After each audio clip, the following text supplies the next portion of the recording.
Gidudahang nalambigit sa mga akyat bahay o kawat sa dakbayan sa Talisay, gipusil patay.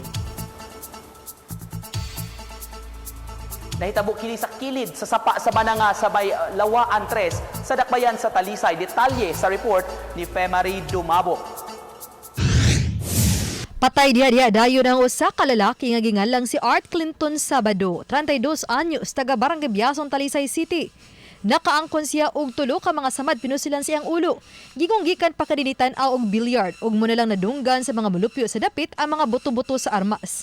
Sa pagsusi, nakita na lang nilang nahagba na lang kini kilid sa sapa ug nagkadugo na.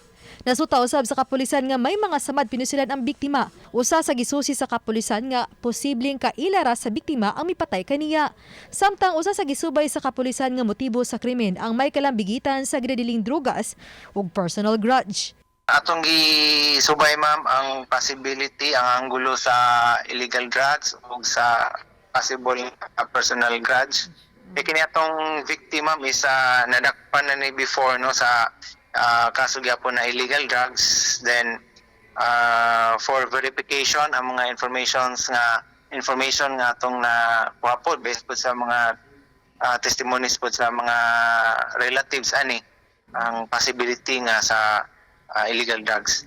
Paday ng kapulisan sa pagpangita og saksi nga makatabang pagtumbok sa mga suspetsado. Tulo ka buto no dito sa nahitabuan. Then karon nagpadayon pagpangita sa mga uban basig na ay mga eyewitness dito sa area, mga mo cooperate sa atong investigation para ma-identify or na nakamayong atong suspects. Uban ni Clans Gabutin, Femari Dumabok. GMA Regional TV Live.